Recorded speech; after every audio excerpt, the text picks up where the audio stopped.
Can you go on to become an airline pilot, even though you've been told that you can't fly because you need glasses? And what's it like to captain the 747 to fly the Queen of the Skies? These questions and many, many more were answered on the amazing episode we have today for you guys, the Aviation Podcast, featuring special guest Peter Herzberg, who is the author of this book here, That's Fast Enough. I've read through this. It's an awesome book. I'd highly recommend it. Check it out. You can get it on Amazon as well as other online retailers as well. Slight caveat about today's episode though, there was a slight audio glitch that switched the microphones from these beautiful studio mics to the camera audio. But nonetheless, it's still an awesome episode. And I'll hand it over to past me, who's going to introduce Peter to the Aviation Podcast. Enjoy. We've got Peter Herzberg in the studio today, former pilot, pretty much, and you worked your way up to captain, and you reached all the way as high as the 747s at one point, didn't you? Yeah, that's right. What airline was that for? That was with Virgin Atlantic. That followed 15 years with Dan Air, and after the demise of Dan Air, I was lucky enough to get a job with Virgin Atlantic, and then they took us on. They took a lot of experienced captains, which we were classed as being experienced at the time, and they said you'll go into the right hand seat as a first officer for 18 months to learn the routes and to learn the aircraft, and after 18 months you'll move seats into to get a command. And a lot of us thought, oh yeah, of course we will, but we did, and they were as good as their word. And after 18 months we were put on a command course, and virtually all of us moved seats again. So that was good. So you've been through the years of being a pilot, and you worked your way up from, you're a flying instructor? I got a PPL initially. I learned to fly at Carlisle up in on the edge of the Lake District, and I did numerous terribly boring jobs to earn the money, to get the hours, to move on to get a flying instructor's rating, which is what I did. And then I instructed down at Leeds in Kent, and then I went back to do a commercial pilot's licence.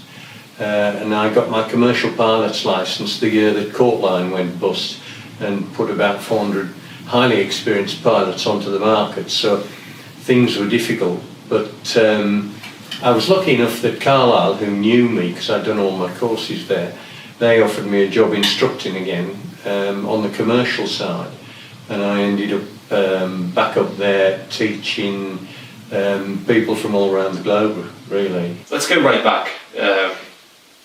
I remember there's a few things that I mentioned in your book. That's Fast Enough. You can get that online. I know it's a book by yourself, and it details your whole history of becoming basically a captain at the likes of Virgin Atlantic and everything in between, pretty much. Mm-hmm. And that goes right back to the early days, doesn't it? Of what inspired you to get into aviation. Yeah, well, I was always fascinated by airplanes, really, and I grew up, I was born in Maryport on the west coast of Cumberland, and I don't really remember that because we moved to a little village near Cockermouth called Tallentire, and we lived there until I was 7. But it was a wonderful place to grow up in the countryside. And in those days, you if you weren't at school, you disappeared in the morning after breakfast, and you didn't come home until really you wanted to be fed. You just spent most of your time with friends, roaming across the fields. But I can remember in those days all these wonderful old airplanes flying overhead, and as I've mentioned in the book, actually, we went out one day. There was still a disused airfield at Silloth on the edge of the Lake District, which was an RAF, a military airfield. And we went out in Dad's garden, and in the distance there was this Avro parked, and we sat and watched it. And so really, as far back as I can remember, I had this fascination with airplanes, and my dad used to buy me all these model plastic kits, and in the early days he'd make the kits, and they all sat on top of a chest of drawers in my bedroom. And as I got a little bit older, I used to wrestle with the glue and stick them together and get more glue on everything else than the model kit. But so there was always an interest in anything flying overhead. And whenever we went on holiday, if we flew, which we did quite a lot in those days, I've got video film at home, not video film, cine film at home that Dad took when we went to down into Austria. We took the car and we flew from Lydd in Kent to Calais, and it was on a Silver City Bristol freighter. And I was really much more interested in the flying, the travelling part of going on holiday than actually being in a foreign country and doing things there. And as soon as we got to wherever we were going, I was ready to come home just for the half an hour in an aeroplane. Yeah. I wonder if we're a rare breed who, when we go abroad, it's the flying bit is always the most exciting part. I think so. If you've got any interest in flying, then it's the travelling that's the big thing, especially when you're young. Yeah. So, what was the first step to getting some kind of authority with getting on the ladder of learning to fly? Well, my father always, he wasn't so keen on me flying for a living, because he thought that the risks with medicals and one thing and another, he wasn't very happy about it. But he wanted me to do something sensible, like accountancy or banking or something like that. And said, learn to fly and do that as a hobby, but it was never to be. And then my grandfather, who I was very close to, when he died, he left me an old Cromwellian wardrobe, and there wasn't room in the house for it, so it was sent away to be auctioned, and the money that came to me from the auctioning of that old Cromwellian wardrobe was enough to do a private pilot's licence. Wow. And so I actually went and did a private pilot's licence. I was still at school. How old were you then? I was 17. You had to be 17 in those days, I think, to solo in a light aircraft. I'd done a week's gliding course down at Sutton Bank in Yorkshire, and all of this really, it just focused me more on flying as a profession. So when I got my private pilot's licence, I did all sorts of pretty mediocre jobs, boring jobs, to earn the money to go up to the flying club at the weekends and do another hour, get another hour in the logbook. Did many of the kids in your school want to be pilots as well? Because I remember when I was in school, being a pilot was like the job. It was like, I'm going to be a pilot when I grow up. Well, funnily enough, there was a handful of us, just a handful. But funnily enough, a close friend of mine in aviation, who I'm still in regular touch with, I didn't realise, but he has another close friend who he's in regular touch with, and the other friend and myself, we were at school together, and we never realised this until earlier this year. Wow. Where we met up, the three of us met up actually, up in Northumberland for a bit of a get-together. But we were at school together, and he was desperate to get into flying, which he did, and he had a long and successful career. He's just retired. But we sort of diverged, and we came across each other twice, I think, in 40 odd years, just passing sort of at airports or whatever it might be. But yeah, not many of us, but a few of us. But if you've got that frame of mind that you're going to, this is what you're going to do, then you can do it. You have to like live and breathe aviation, don't you? We have a friend over in the Netherlands called Niels, and he's just completed his commercial. Niels Lintow?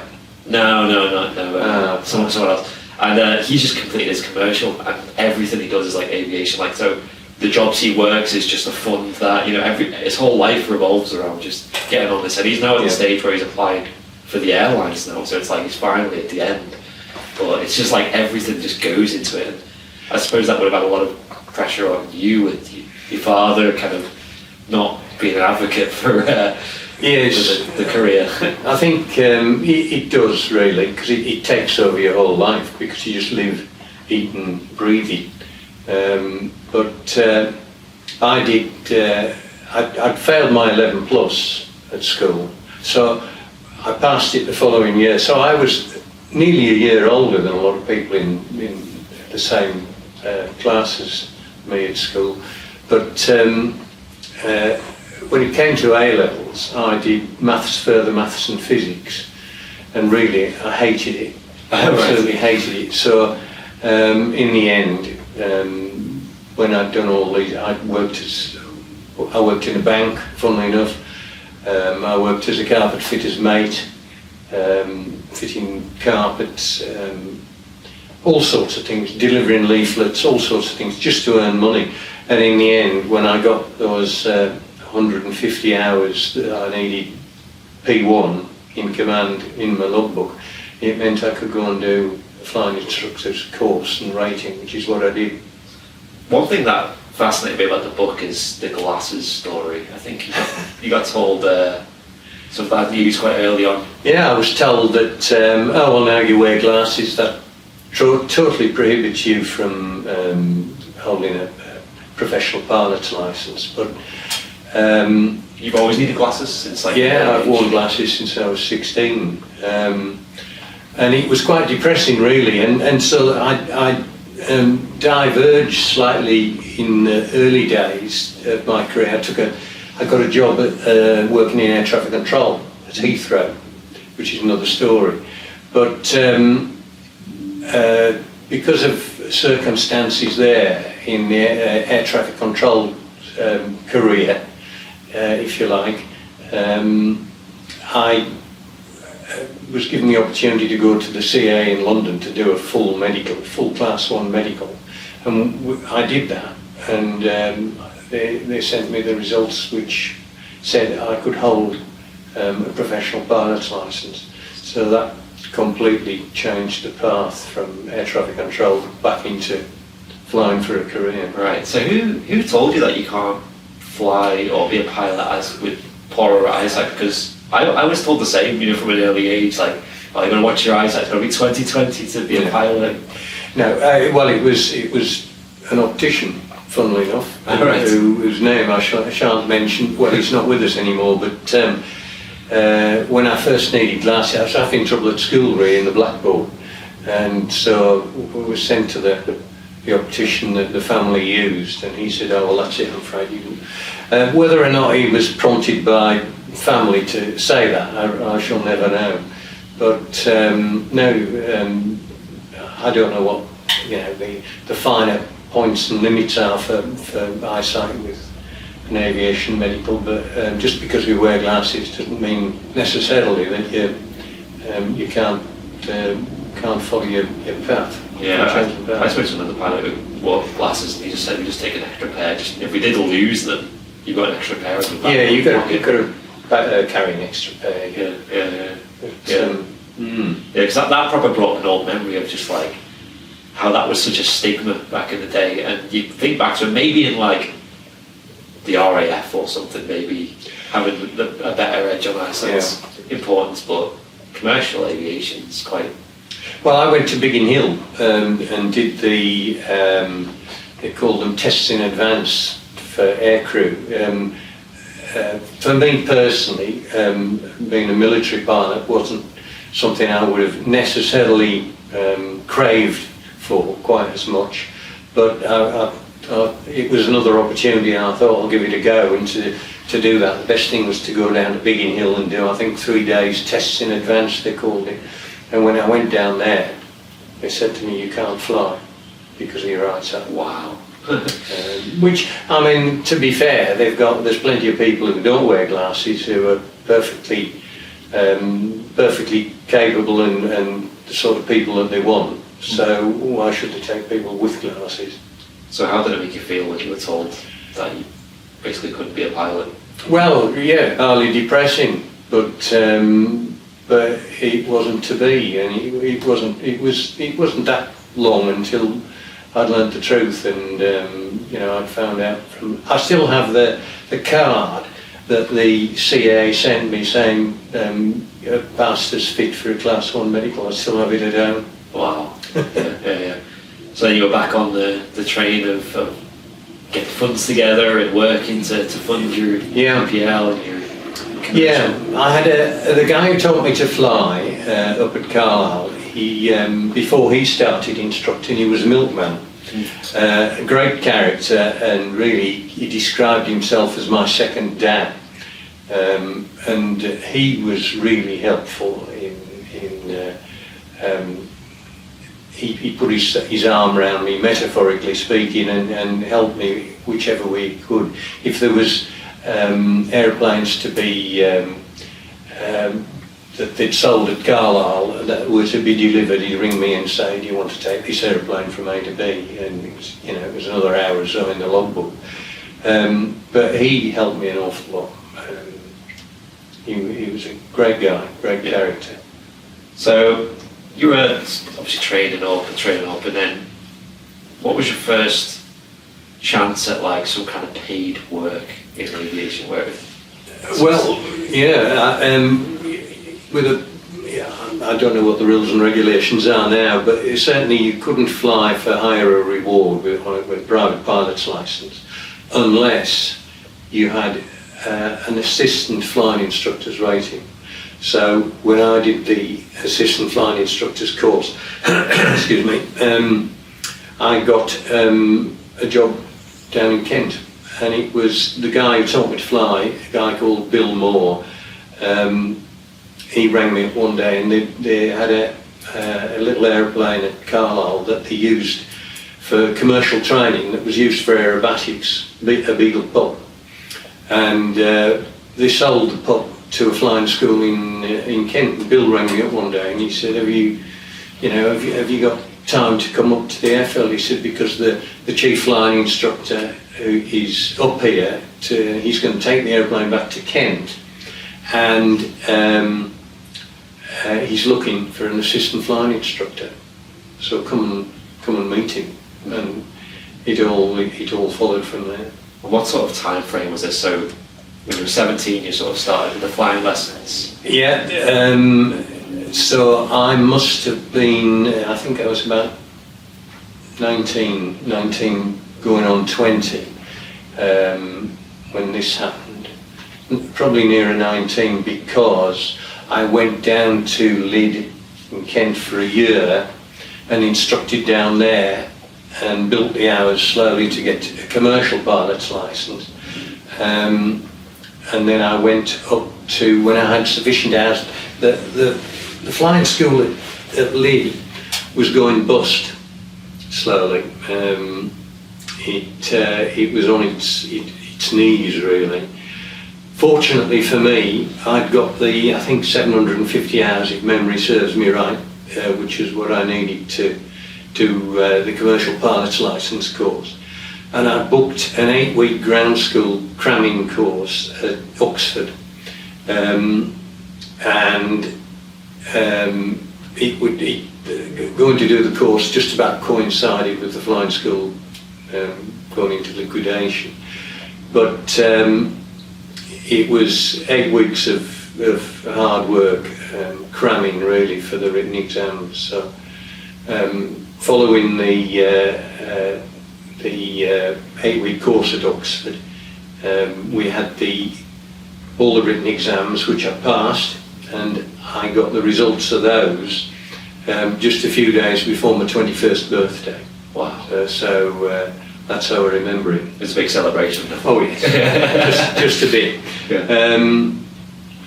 And then you had to do general flight tests, and that was done with a civil aviation flying unit examiner, an examiner that worked for the CAA.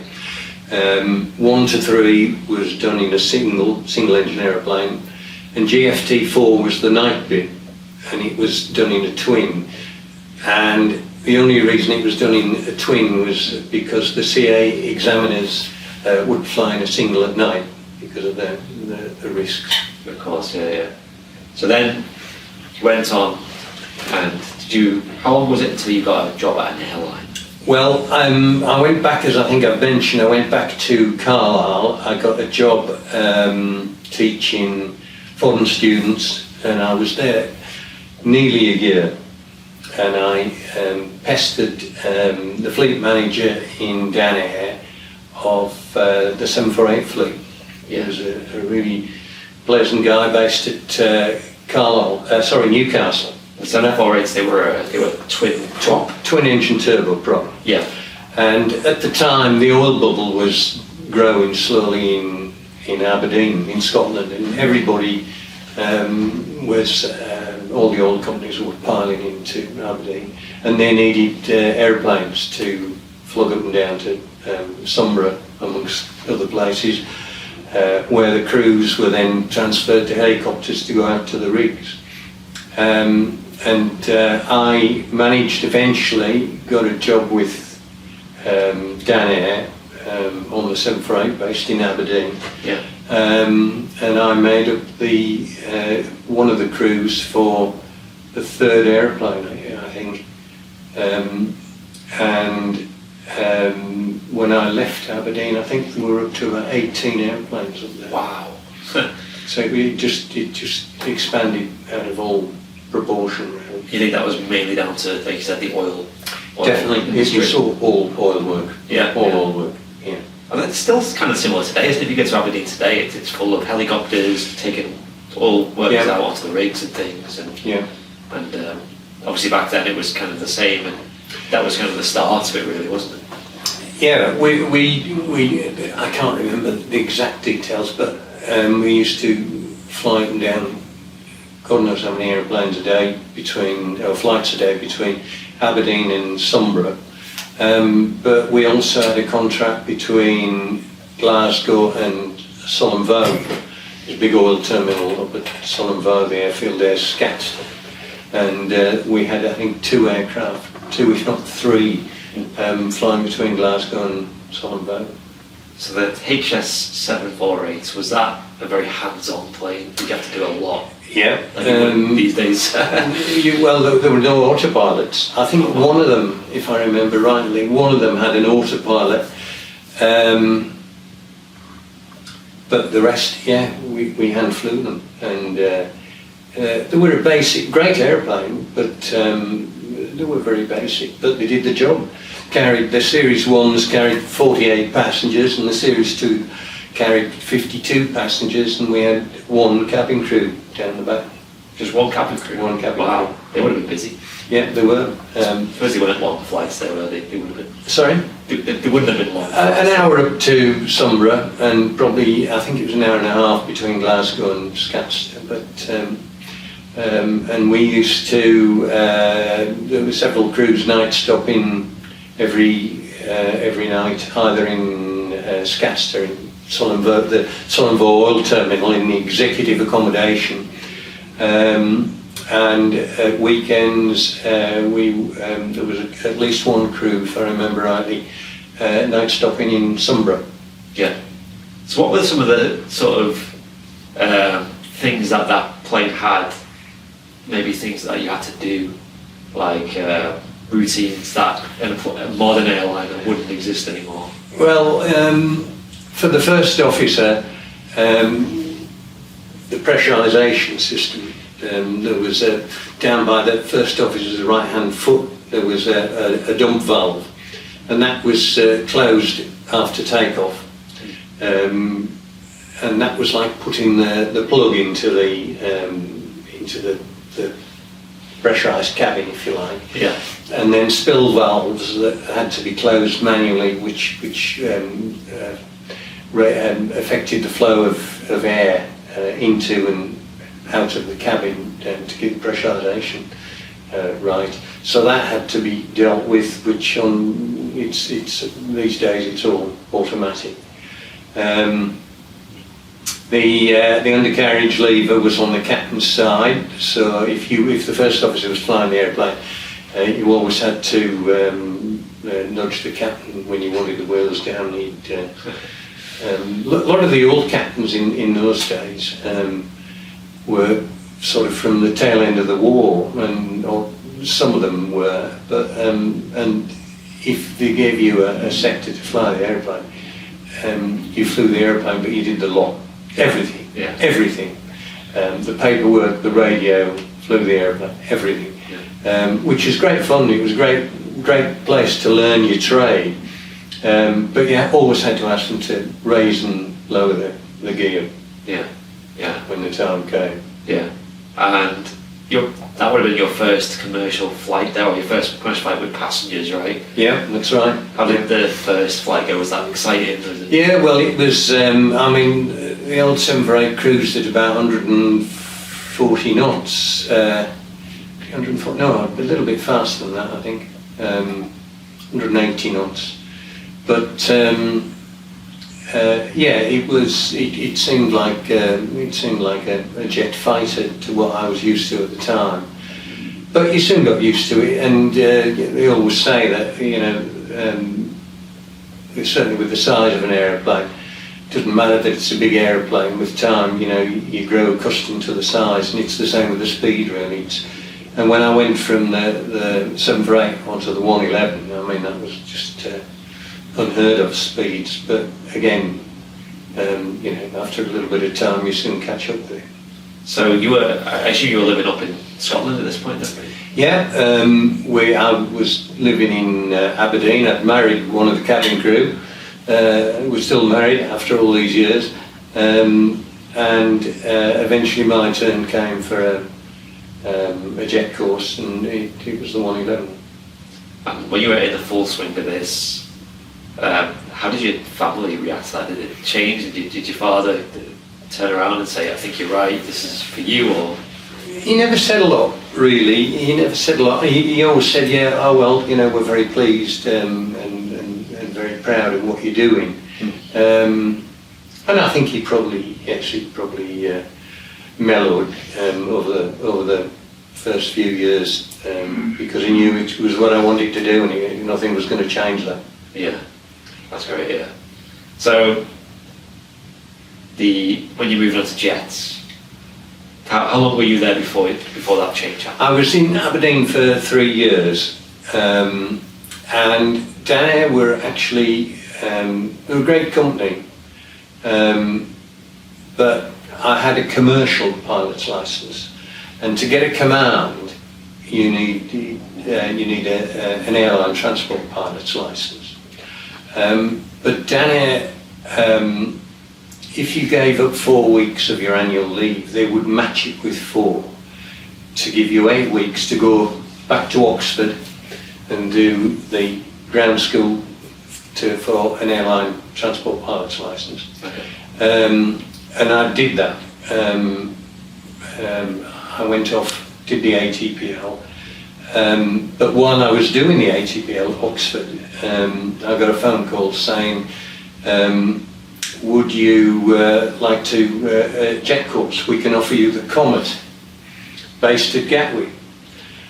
And I said, right, okay. And I wasn't too keen on going on to the Comet. The Comet at the time had quite a reputation for people getting chopped. And as a young lad, I thought, the last thing I need is to go and do a course. And I didn't quite have the confidence to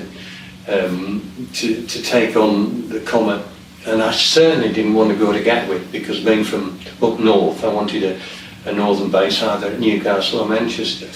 So they said, well, if you wait another 2 months, we can offer you the 111 at Manchester. And I said, right, done, I'll have that. I needn't have worried about the Comet because I met all the management and training staff from the Comet in later years when I went onto the 737, and they were delightful.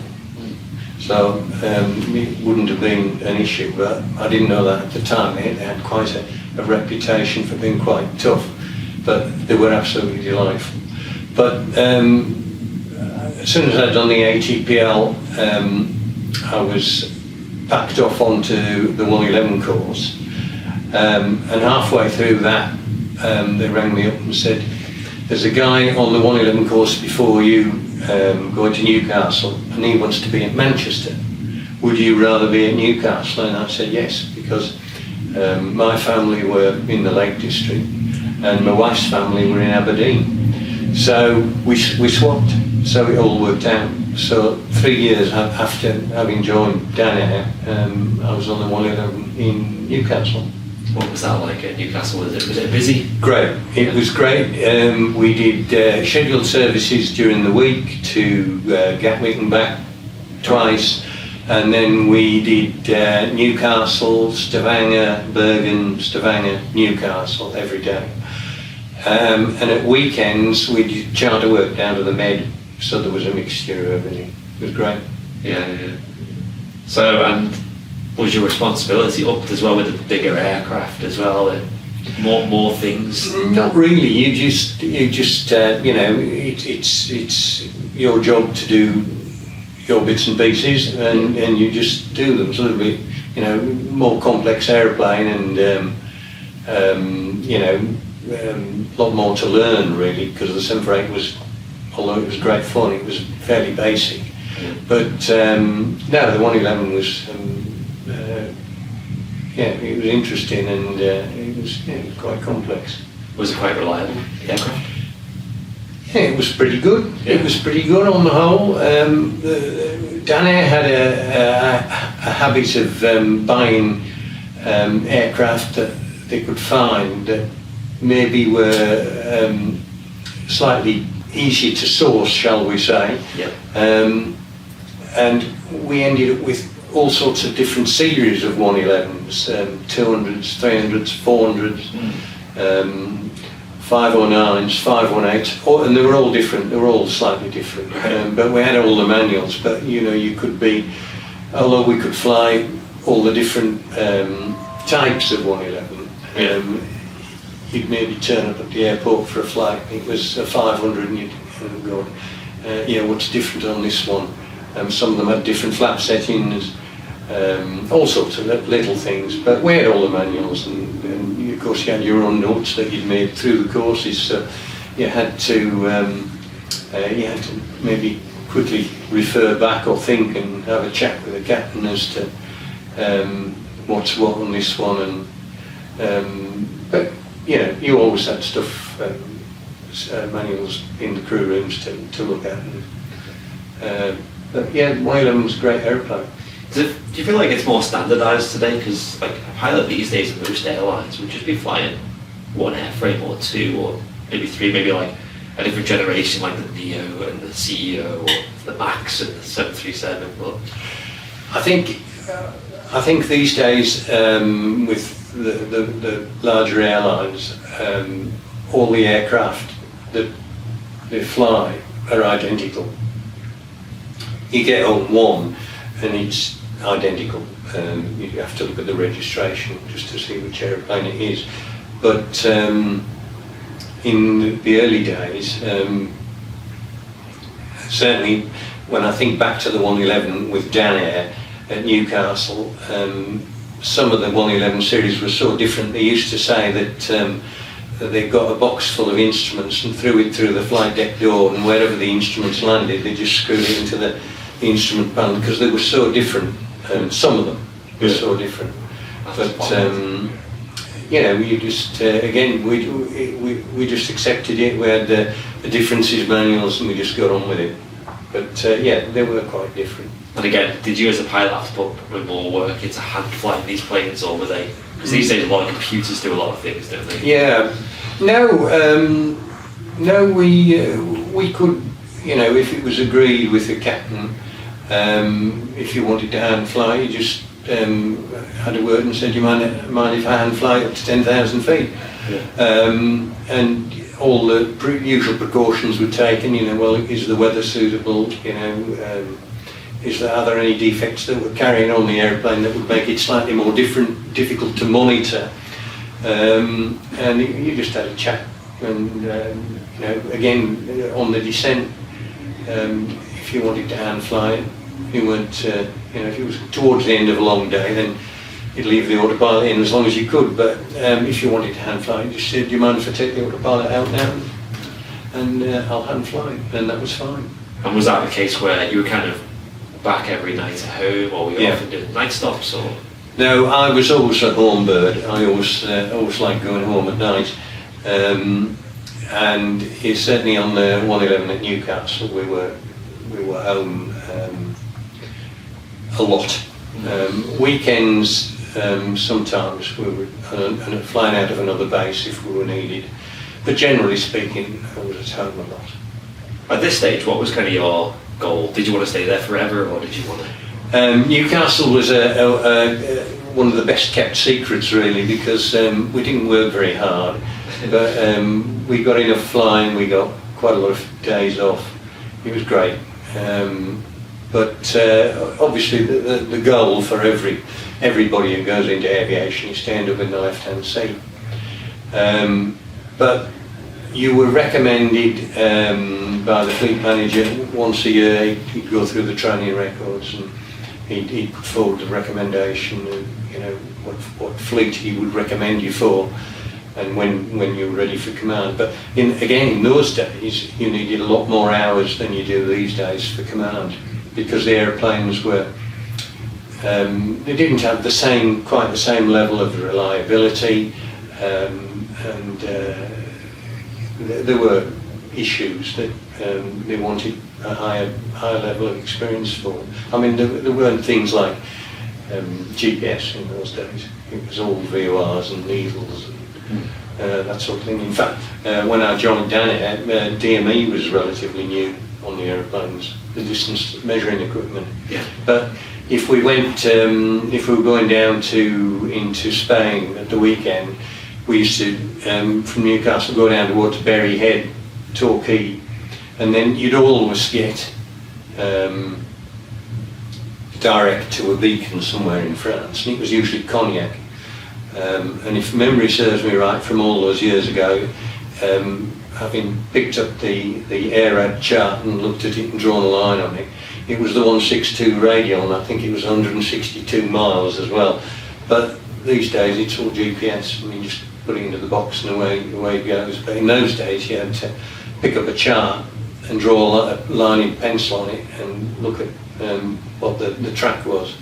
One thing that blows me away is how security's changed as well since back then. Like, obviously, I think them days the flight deck door would often be open, wouldn't it? Oh yeah. People could just walk in. It was great.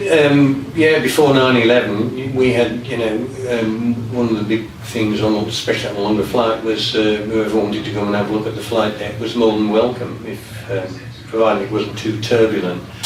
And we had all the kids up the front, and mums and dads. It was usually the mums, usually the dads that were more interested than anybody else. But that's all changed now.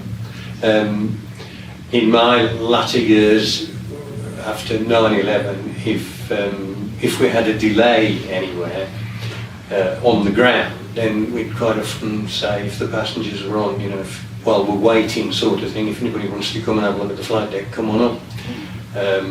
But not in the air anymore. That's all gone. I've never had that from pilots that I've flown with when there's delays. Maybe there's only a few pilots that actually do that. Well, I had I came when I was working for EasyJet one day. We were coming back from somewhere down in Europe, and we had a cracked windscreen. First officer's windscreen cracked in flight, so we had to divert into Luton. And when we got to Luton, they had another airplane waiting for us next to the stand that we parked on. But as the passengers got off, somebody asked if they could go and have a look at, come and have a look at the cracked windscreen. We said, yeah, sure. As you get off, come and have a quick look. And I think virtually everybody on the flight had a quick look as they got off. They were all interested. Yeah. How did that happen? Was that like just one of those things? It does happen. Not very often. I think it's the only one I can remember that's happened in my career. Yeah. So just one of those things. Yeah. So go back to the 111. How long were you there flying then for? I was on the 111 for 3.5 years. Yeah. And then the tour company at Newcastle expanded. They wanted more. They wanted more flights put on for their holidays. So Danaher decided that they would put the scheduled services to Gatwick and Norway onto the 146, and they put the charter work onto the 737-200. So the more senior of us they told us, you can choose which fleet you want to go to. And at the time I said, well, I'd like to go on the 737, which is what I got. Yeah. So I went on at the 737, and I was there for a couple of years, and then got a command on the 146, all still at Newcastle, which is where we wanted to stay because we were settled at Newcastle. Was Boeing much more cool back then? Cool. I've always been a great fan of Boeing's. The 737-200 was like a little Ferrari really compared to the 111. The 737 was, it was much more performance than the old 111, which was it gasped a little bit at times for performance, but the 737 went really well. And Boeing have sold an awful lot of aeroplanes, and it was a joy to fly really. I enjoyed the 111, I enjoyed the 748, I enjoyed them all, but for different reasons. But the 737, it meant we could go a little bit further out in Newcastle as well. The range was better, so we were starting to do things like Tenerife, and we went down to the Greek islands, Rhodes and Corfu and places like that. I think it's turned on its head a little bit these days, hasn't it? Because back then, I think Boeing had a lot more inspiration behind them. It was a bit more inspiring to want to fly a Boeing and be on a Boeing. And you had obviously the jumbos as well. And at that time, they were all these new, amazing things coming on the market. And now, obviously, the jumbos aren't really around as much anymore. And it seems to be Airbus seems to be the new thing that's exciting and new. And I think it's all commercial, isn't it? I think, everybody was buying back in those days. Where were we? Back in the early 80s, everybody was buying Boeings, but Boeing were giving people really good deals. Yeah. And Airbus really hadn't come to the fore at that time. Boeing was making a lot of money, and if airlines got the right deal, then they would buy a shed load of Boeings. But now it's Boeing and Airbus slugging it out between each other, and I don't know if it's financially doing it either of them much good. But you hear of companies that in EasyJet when I joined, we were all Boeing. We were flying the 737-300s, and then we got the 737-700s because they got the right deal. And then Airbus came along, and the rest is history with Easy, an old Airbus airline. Yeah. That was a huge shift. I think we're seeing the same from Jet2 at the moment, because Jet2 have always been a Boeing fleet, and they kind of lease in some Airbus aircraft to fill demand, but now they've just placed a huge order for Airbus, and it's like, that is a massive shift to get from all Boeing to all Airbus, because there's not just the planes, but the staff, and there's just so many layers to it. Well, I think certainly I don't know many of the details about Jet2, only from friends who work for Jet2. But in EasyJet, I think I'm probably right in saying that EasyJet got a really good deal. with the airplanes, with Airbus. And I think I'm right in saying that part of that deal was all the crew training. And it was all done by base, and it all worked out absolutely fine. It's it seems logistically to be a really complex matter, but I think once the manufacturers get together with the various training departments, I think it all falls into place fairly quickly. Must have done well as well, because they're all Airbus these days, aren't they? EasyJet. You wouldn't see a Boeing flying around these days. And No, what you mean in EasyJet colour? Yeah. No, they're all Airbus. Yeah. Airbus. I think they're getting more and more of the 321s as well, I believe. Mm-hmm. So going back to Newcastle in the Dan Air days, Mm-hmm. what led you to leave the 111s in the end then? Did you? Well, it was the 111 left us at Newcastle. As I said, the company decided to put the 146 onto the scheduled services and put a 737 into Newcastle on the holidays flights, if you like. And so off I went onto the 737. I got the choice, so I decided to go for the Boeing. They always said in those days that you need to have a Boeing on your licence. You need to have Boeing stamped on your licence. And I thought, well, pilots are always thinking in terms of insurance, and airlines have historically, especially in those days, come and gone, and you didn't want to be left with a useless type on your licence. So get a Boeing on your licence, and in those days you could go to all corners of the world and fly a Boeing. That's a good point, because even these days, like saying about standardisation, a lot of airlines use like the Airbus A320 family, Boeing 737 family. There's not many airlines that deviate from that these days, unless it's long haul, but then it's kind of the same aircraft again, isn't it? Like Dreamliners, A350s. Yeah, I mean Airbus, I can't remember what it's called, but Airbus have this scheme whereby if you qualified on one Airbus, it's a fairly short course to qualify on a different Airbus, which makes life very easy. Whereas the Boeings, they could be a bit more difference between. I think the 737 family, I think they're fairly similar.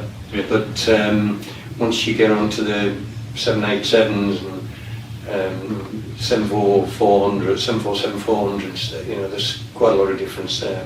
Yeah. So we went down there right till the end, or did you? I was, 15 years I did. Wow. And I was on the 146 when it all came to a halt, when British Airways bought it for £1, didn't they, I think, in the end. And it was very sad because there were a great bunch of people working in it. It was a very happy company. But yes, I was on the 146 as a captain, and I was down at Gatwick because they decided to move. I initially got my command in Newcastle on the 146, and they decided to move the aircraft down to Gatwick, and so we'd spent 8 years restoring an old farmhouse up in the northeast, and we had 3 very young daughters at the time, and commuting wasn't going to work, so we decided we'd just sell up and move to Gatwick as a family, and off we went to Gatwick. And then 3 weeks after we'd moved to Gatwick, and we had the biggest mortgage down there that you've ever seen for those days. And 3 weeks after we moved, I was made redundant, because Dan Air was just totally taken over by British Airways, and the bits that they didn't want, which was the vast majority, they made all the staff redundant, those that they didn't want. They kept people who qualified on the 737, the CFM powered the 737s, and everybody else was made redundant. That catch you by surprise, then, did it? It did, really.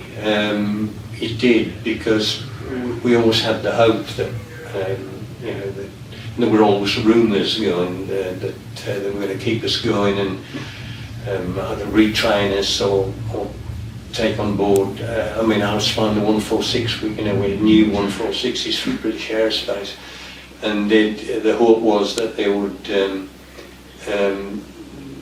keep them going, because we were using the 146 on routes, some routes in those days that nothing else could be used, and that was the likes of Innsbruck, Chambéry, Bern in Switzerland. There was initially nothing bigger on those routes, but they didn't. And the fleet manager rang me up one day. I was a training captain, and he rang me up and he said, there's some simulator work going with British Aerospace at Woodford in Manchester, doing conversion courses for Chinese pilots. I've given them your name. If you want the work, it's there. So of course I grasped his offer with both hands, and came up here to Manchester and started doing conversion courses on Chinese pilots. And that was quite interesting, because they, in those days, had a slightly different way of doing things. The captain would do his bit from the left-hand seat, and when the first officer was doing his bit, he moved into the left-hand seat. But the big thing was that they didn't speak English. So I was given an interpreter, and the interpreter I got was a young girl who knew nothing about aviation. And she translated literally word for word, but when you're using occasionally phrases in aviation that maybe don't fit into civilian life, shall we say, it's a bit more difficult to use an interpreter. But we struggled through that, and we did the job, and I would go back down to Gatwick where we were living at the weekends, and we had a few more bob to keep the wolf from the door. And then I was offered a job flying again, because I didn't think I'd get back to it. When you've been made redundant along with a load of pilots, you've got the frame of mind that I'll never fly again. But I was offered a job flying a 146 on a scheduled service between London City and Frankfurt. And a friend of mine who was one of the senior trainers in Danair on the 146, he was running that operation. So I was tempted, but it was between London City and Frankfurt, and the company that were running the route didn't really know what the prospects were. So I'd been for an interview with Saudi, and they offered me a job flying the 737-200, which I'd flown with Danair, as a captain in Jeddah. Wow, yeah.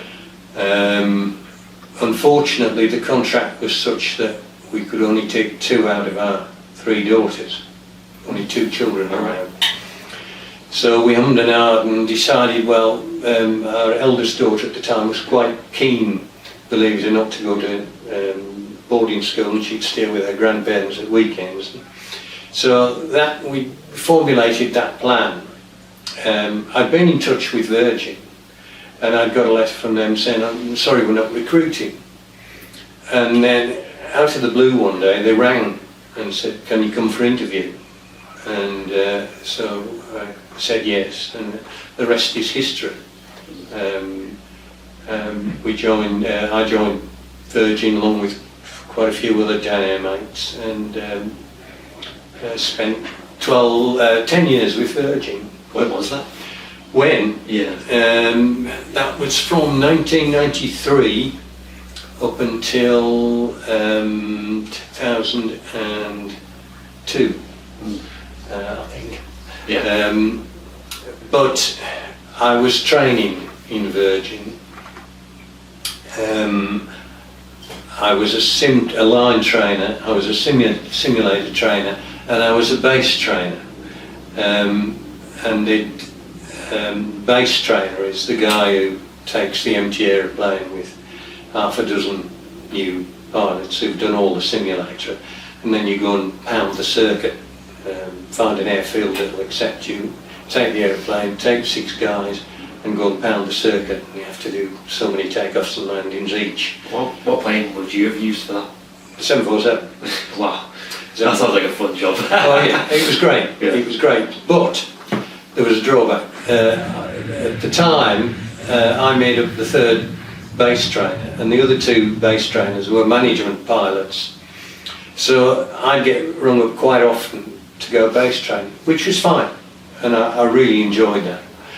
But quite often I'd moved back to Newcastle with Virgin. We weren't particularly settled down in Sussex.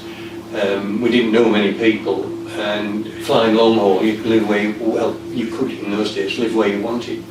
And I had a word with the chief pilot and said, you know, are you worried where? We said, no, if you turn up for work, you can live where you want to live. So we moved back to Newcastle, where we knew everybody, and we felt more at home. So with the base training, they'd ring me up and say, can you come down tomorrow and base train? Yep, absolutely. So I would have to travel down to London, either on a standby ticket, BA or whoever it might be, or on the train, or very occasionally even drive, and then pitch up the next morning. And sometimes the next morning they'd say, I'm sorry, we've had to use the aeroplane. Such and such an aeroplane's gone tech. So we've had to pinch the base training aeroplane. So the base training plane is just another plane in the fleet that they could use for passenger flights, but it's just... No, you can, it's just a normal passenger aeroplane, but it was available. Yeah. It was free for maybe 6 hours on a Saturday morning. But as I say, if another aeroplane went tech, they'd pinch it. Yeah. And I'd pitch up, having travelled all that way, and they'd say, sorry Pete, it's gone. So make my way back home, and I was simulator training, and I was line training. When I went on eventually onto the 747-400, we were using, on the Classic we'd used the simulator, there was a simulator we had in Crawley. On the 400 we used the British Airways simulator at Cranebank, and the Lufthansa simulator in Frankfurt. So it was backwards and forwards on the 400 to Frankfurt and to Cranebank, and at times I was on line training. They'd put you on the short routes because they wanted to get as many line training sectors in as possible. So you'd be doing places like Boston and New York. And at times I could be crossing the North Atlantic 10 times a month and commuting back to the northeast. And eventually I remember my wife would pick me up at the airport, having commuted back home, and I was finding it really, really exhausting. I can imagine. And in the end I said to my wife, we're going to have to do some changes. We're not going to go move back down south. That's out of the question. And I started to think more and more about going back to short haul. Don't get me wrong, the time in Virgin was great, wonderful. But as I was getting older, and I just felt I would like to go back to short haul, and that's what I did. And when I heard EasyJet were recruiting, I went. An interview is a two-way thing, and I went to have a word with them to see what was available, and they could offer me Glasgow or Edinburgh.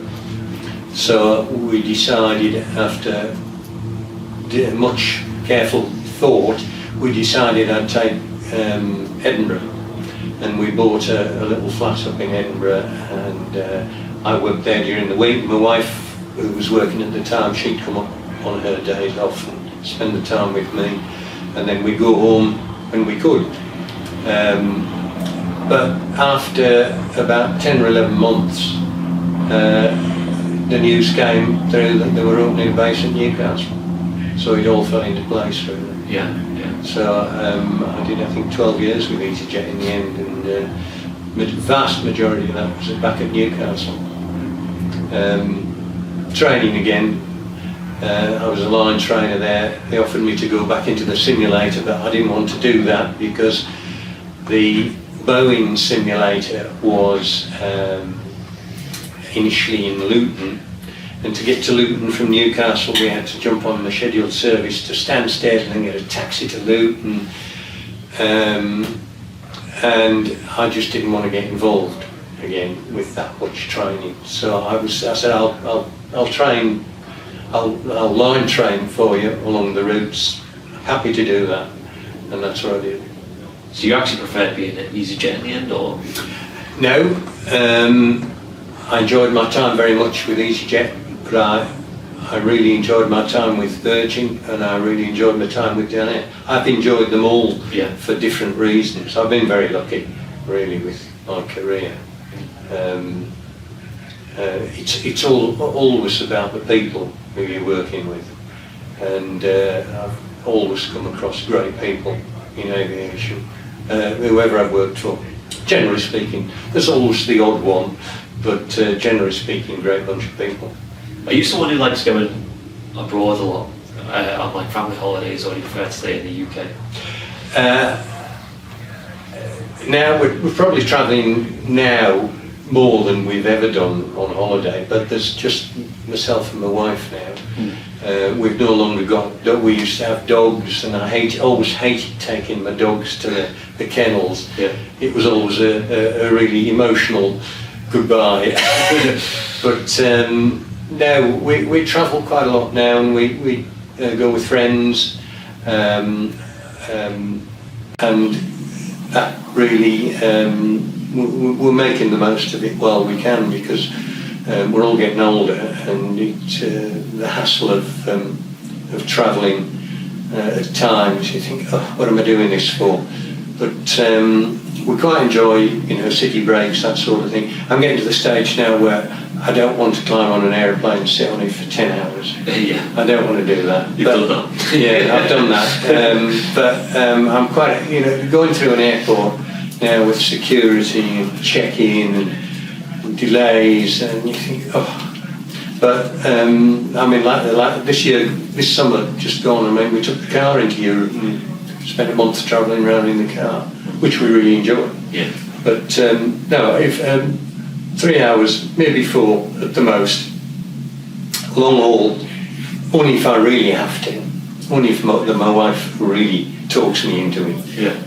So you have three kids, do you? 3 daughters, yeah.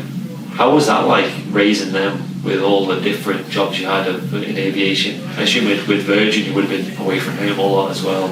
Yeah, I was away from home a lot, and my wife she really was great. She always did an awful lot with the kids. She's not working in aviation, was she, or did she? No, when we started having family she gave up. She was cabin crew in Aberdeen, and it ended up there that really we were virtually crossing on the steps of the aeroplane.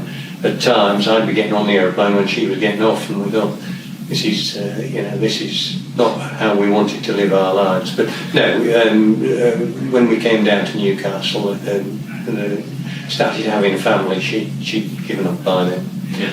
But no, she's always been great with the kids, and even now, occasionally she'll say to me, "Oh yeah, we used to have that with the kids to eat when you were away, because maybe there's something I didn't like," and I'd say, "Really? No."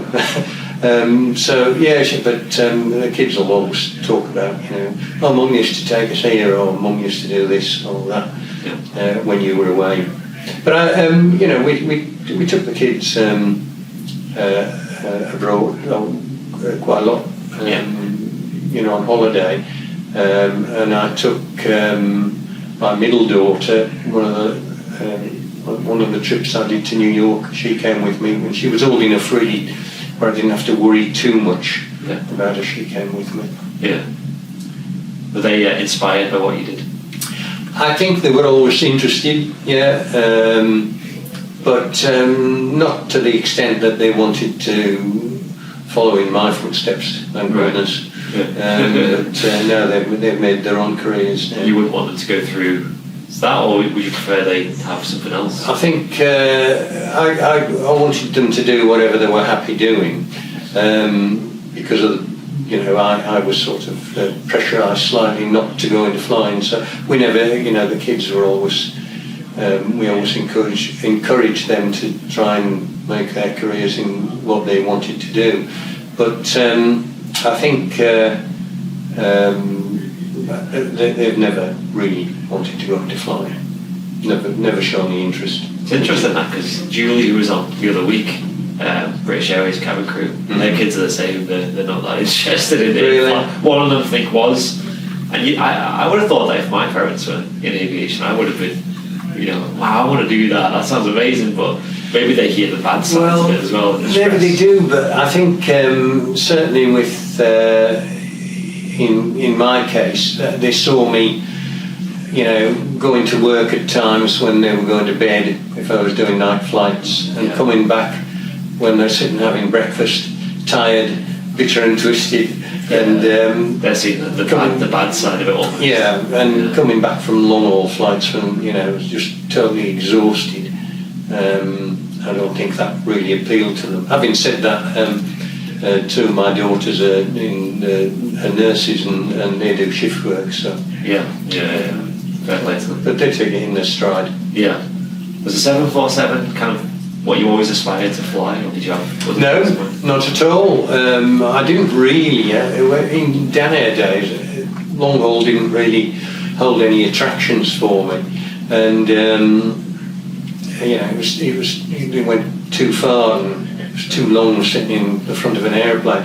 But when the situation changed and the new situation presented itself, and I got the job with Virgin, it was a new opportunity, and I enjoyed it in the end. I really enjoyed flying the Classic with a flight engineer. I'd never flown with a flight engineer before. And 200 series. Yeah, well, we had one 100 and the rest were 200. All right. But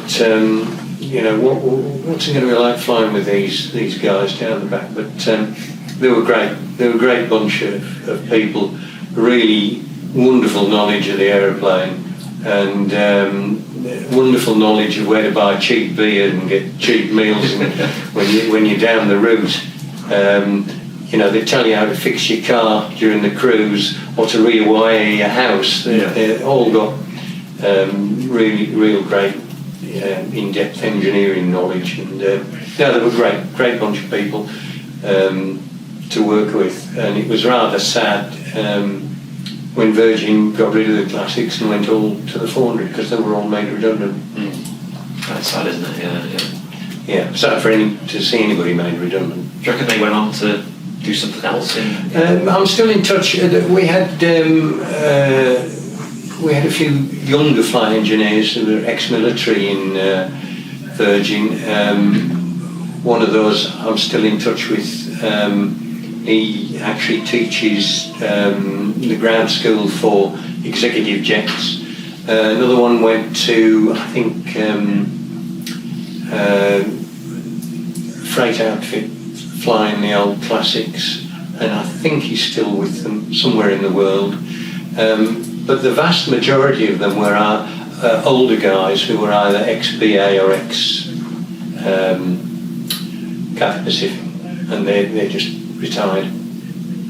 I think it's crazy on the 747 how high up you are as well. When you land in that plane, it must be like landing a block of flats or something. It's done by numbers, really. It's it's all done on the radar, the radio altimeter, and 50 feet. You look at the far end of the runway. 30 feet, you raise the nose, just a little bit, and close the thrust levers, and it all happens. Did you ever find any storms or any inclement weather? Well, no. Keep clear of those with the weather radar. But nothing. Yeah, we had to make our way around storms occasionally. keep well clear of hurricanes when they're crossing the Atlantic, but now you give them a wide berth. Yeah. Wide berth. So, what was the best thing you'd say about being a pilot? Is there something that's like really stood out as rewarding? I think I don't know. I think we're a breed, really. I think we enjoy working with machinery, and it's a little bit maybe the speed thing, the travel thing, and of course the view is usually tremendous. From different parts of the globe. You never get fed up of seeing Greenland, from high altitude, or flying over the frozen wastes of Canada, the different colours of the fall in, northeast of Canada and the States, flying over the Grand Canyon, admittedly at high altitude. There's always, providing the weather's good, there's always tremendous views to see. You never tire of the view. I could just imagine arriving on stand and you see in the 747 that you're going to be flying. It must have been quite an experience just looking up at it. It's a tremendous aeroplane. And when you first get up close, I'd never flown in one until I joined Virgin at all. And it's a fairly hefty beast. The Classic had a takeoff weight of max takeoff weight of just over 350 tons. So it's quite an impressive piece of kit, really. It's quite sad that they're kind of disappearing at the moment. It is sad, but I had the opportunity to fly them, and so that was good enough for me. And I've got all the memories, and a lot of which I've put down in writing. But no, I don't think anything will ever, in the short term, achieve the reputation that the 747 had. I agree, yeah, because there are some really cool planes around these days, especially we love the A350s, like the sound and the looks of them really good. The A380 just, although it was bigger, it never had the same charm to it, did it? I don't know if it was just the character or... No, I suppose it didn't really. I mean, I know a friend of mine who I knew in EasyJet, he flies the A380 with Emirates now, and he likes it. But I think it's, it is very, very automated. And they're always, everybody's struggling to get a sector when they fly. It's a little bit like that, could be like that at times in Virgin on the 747. Somebody in the crew, if we carried a heavy crew, a captain, 2 first officers, the crewing would quite often say, such and such must do a landing this trip. Right. If circumstances dictate that it's suitable, but somebody would need it, or they'd go out a landing check. Yeah. And I think it's that as well on the long haul aeroplanes of today as well. Yeah, it is a shame about the 747s all going, and the A380 I think is going to be around for a lot longer though. I mean, that's the Emirates saying 2030 plus, Is that right? Yeah, apparently 2035 I've heard. You mentioned you flew with a flight engineer on the 100 and 200 series. Yeah. How did that work as a dynamic between the 3 of you rather than 2? Because usually it's just like captain and first officer. Well, you've got to bear in mind that when I joined Virgin, we were all put in the right-hand seat for 18 months. And the big thing really on the 747 with the Classic with the flight engineer was the captain and the flight engineer ran the aeroplane, really. Because the captain, when he turned round to look behind him, could see the flight engineer's panel fairly clearly. Yeah. Whereas the first officer can't, because it's right behind him. And a friend of mine, who I did, ex-Danair guy, who we both did the 747 course together with Virgin when we joined, and we used to joke about the fact that we got really good at operating the stopwatch, because during startup it was the captain and the flight engineer, and if there was any changes, because the 747 had so many fuel tanks and different configurations for the fuel for takeoff and landing, and it was always the captain and flight engineer. But nevertheless, as I said before, they were a really great bunch of people. Yeah. So it was normally like the captain calling the shots, then the flight engineers kind of like second to that on a lot of things, and then the FOs kind of. The captain would the engineer would, from what I can remember, would do a lot of the. He would call the captain for a fuel configuration change, because that had to be monitored if they were changing which tanks were feeding which engines. So the engineer would shout to the captain, fuel config change, at which point the captain would just turn around just to watch him to make sure he did it right. But as I say, the first officer, when he's in his seat, can't see the flight engineer's panel. So as the first officer, didn't get a lot to do really. The radio and the navigation, the track changes and that sort of paperwork. But when it came to the systems of the aeroplane, that was the captain and the engineer usually. And as a captain, you kind of roughly understand what the flight engineers do, and you kind of understand what they're looking at and what to look for. Yeah, we had to do, the full. I mean, the flight engineers, the training flight engineers, used to run the ground school course. So when we did 4, 5, 6 weeks of ground school to learn the aeroplane, it was the the training flight engineers who were running the course, and they didn't let a bunch of pilots get away with anything. And if the first thing every morning, they'd have a quiz. They'd run around the class with a quiz, asking questions on what you'd done the day before. And if you got anything wrong, they used to let you know in no uncertain terms, in a nice way. Yeah. But they're quite happy to get one over on you if they could, but only in jest. Yeah. You mentioned that you've always been interested in things and working with machinery, and that's kind of what really drove the love of like flying these planes. When you retired from being a pilot, was there anything that kind of filled that void? Did you keep anything going? I've always had an interest in classic cars, and I've rebuilt about half a dozen, I think, over the years, and I've got one going at the moment. I've rebuilt mainly old Triumphs, post-war Triumphs, 1960s, and funnily enough, there's a big TR dealership in Warrington, near where we are now, and the ex-owner is now retired, became a good friend of mine, and the new owner is a good friend of mine, and I always went there for bits and pieces, and if I'd done a car, because I enjoyed restoring the car as much as driving it, and quite often with restorations I've restored them and then sold them. But the one I'm doing at the moment is an old MGA 1959, so I'm always in the garage. I'm always tinkering with something. Don't mind getting your hands dirty. Oh no, I love getting my hands dirty.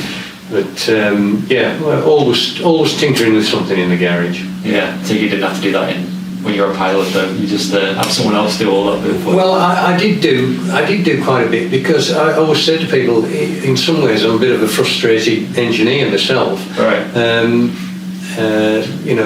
There are certain things that my knowledge is lacking of in engineering matters, and I wish I knew more. But I've just about got the knowledge to restore a car. I couldn't paint a car, because to spray a car is a skill, a real skill. And I've had problems with this particular car I'm doing at the moment, with getting some of the old reproduction panels to fit. But I have to get an expert to do that for me. But I've got plenty to keep me occupied. Wow. That's a whole another episode right there. Yeah, it is. Yeah. So what inspired you to write the book then? My father, who was born in Vienna, he was always telling us tales of the family.